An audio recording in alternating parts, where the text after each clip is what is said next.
आप ये बताइए ना कि राजकीय दर्जा मिलेगा, राज्यकर्मी का दर्जा मिलेगा, एक आकर्षक वेतनमान मिलेगा, गुणवत्तापूर्ण शिक्षा प्रदान करना ये महागठबंधन सरकार का संकल्प है और संपूर्ण राज्यवासियों के लिए ज़रूरत है।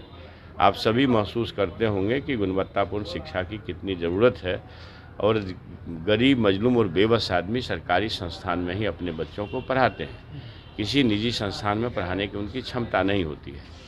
अब एक शिक्षक को, अगर अभ्यर्थी को शिक्षक बनना है तो जो पात्रता परीक्षा उन्होंने दी है, जैसे ट्रेनिंग किया है, सीटेट, एसटीटी किया है, उन्होंने शिक्षक बनने की योग्यता धारण कर ली। अब जिस तरह से प्रोफेसर लोग बहाल होते हैं तो बड़े ही कठिन पढ़ाई के बाद नेट करते हैं, बड़े ही मेहनत के बाद पीएचडी करते हैं। नेट और पीएचडी करते हैं तो वो प्रोफेसर बनने के योग्य होते हैं, प्रोफेसर बनने के लिए दक्ष होते हैं। आपको नहीं मालूम कि आज के तारीख में बिना पीएचडी किए हुए कोई इंटाइटलमेंट नहीं रखता है, जो यूजीसी का गाइडलाइन है। तो जो मतलब है इस ढंग की चीज़ें को हवा देते हैं लोग, उनको ये समझना चाहिए कि हमें आखिर अल्टीमेटली देनी क्या है। हमें तो क्वालिटी एजुकेशन देना है ना, गुणवत्तापूर्ण शिक्षक बहाल करके गुणवत्तापूर्ण शिक्षा देनी है।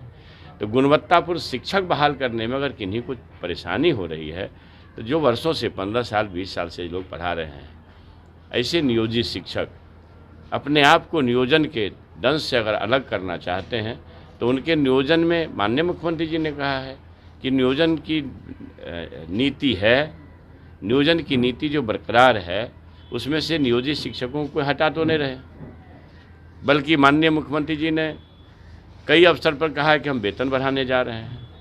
मगर ये तो अच्छा नहीं है ना कि आप शिक्षक हैं, आप बच्चों को पढ़ाते हैं और आप जो पढ़ाते हैं उसी कोर्स में से आपसे कुछ अगर सवाल पूछे जाते हैं और आपको लगता हो कि नहीं नहीं हम सवाल के घेरे में नहीं आए, तो ये ठीक नहीं है।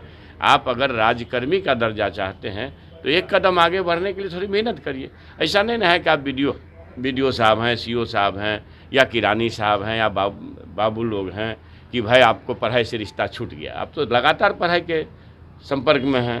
शिक्षक तो पढ़ाई के संपर्क में रहते हैं।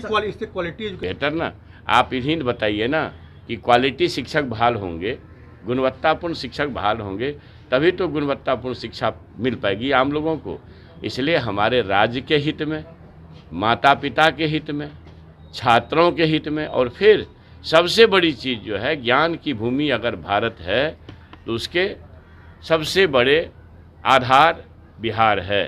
तो ज्ञान की भूमि बिहार है, अहिंसा की भूमि बिहार है, दुनिया को शून्य का ज्ञान दे करके गणित का बोध कराने वाली धरती बिहार है। तो जो ज्ञान का परचम विरासत में हमारे यहाँ लहराता रहा है, इसके लिए चिंतित हमारे राज्य नेतृत्व हैं, माननीय मुख्यमंत्री जी नीतीश बाबू और उप मुख्यमंत्री तेजस्वी प्रसाद यादव जी। तो इसको लोग को स्वीकार करनी चाहिए और इस बात को अनावश्यक तुल नहीं देनी चाहिए। और विरोधी का जो काम है वो अपने काम में लगे हुए हैं, वो बरगलाएंगे, भ्रम फैलाएंगे, का भी विरोध है वो भ्रम फैलाएंगे। अब एक तो बता दीजिए ना कि संभवतः आप लोगों को ज़्यादा जानकारी हो, जो बड़े नेता हैं बीजेपी के, सुशील कुमार मोदी जी, उन्होंने एक अवसर पर कहा कि वेतनमान भगवान भी नहीं दे सकता है धरती पर। भाई सरकार वेतनमान देने जा रही है, आप बीजेपी के लोग कहते हो कि भगवान भी नहीं दे सकता है।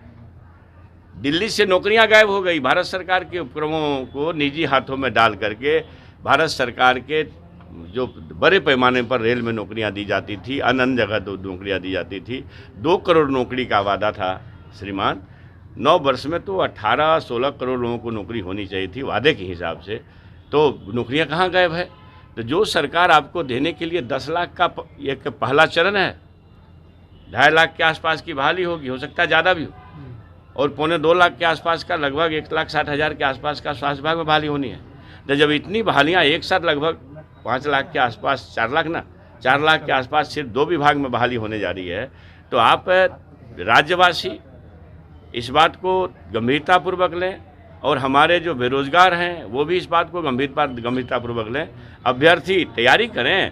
अब तो हमको लगता है कि शायद हर जगह से रिक्ति आ गई होगी, अब तक आ गई होगी संभवतः। हम आज ने एक ब्रीफ लिया है, आज ब्रीफ नहीं लिया है विभाग का, लेकिन जैसे ही रिक्ति आएगी विज्ञापन होगा और खुद हमारे राज्य के मुखिया बिहार विकास के शिल्पकार इसके लिए चिंतित हैं, उसको खुद वो मॉनिटर कर रहे हैं। अब ये बताइए, संजीव सिंह ने भी पत्र लिखा है मुख्यमंत्री आप को। पढ़े हैं, उन्होंने क्या कहा है? बयान पढ़ेंगे तो आपका जवाब दे पाएंगे। लेकिन कोई भी जो बिहार की चिंता करेगा, वो आदमी जहाँ देख रहा है लाखों लोगों की बहाली होनी है, तो कौन यहाँ नहीं चाहेगा? पढ़े हैं, उन्होंने क्या कहा है? बयान पढ़ेंगे तो आपका जवाब दे पाएंगे। लेकिन कोई भी जो बिहार की चिंता करेगा, वो आदमी जहाँ देख रहा है लाखों लोगों की बहाली होनी है, तो कौन यहाँ नहीं चाहेगा कि गुणवत्तापूर्ण शिक्षा के लिए गुणवत्तापूर्ण शिक्षक बहाल हो? अगर ऐसा वो नहीं चाहते हैं तो ये चिंताजनक बात है, ये ठीक नहीं।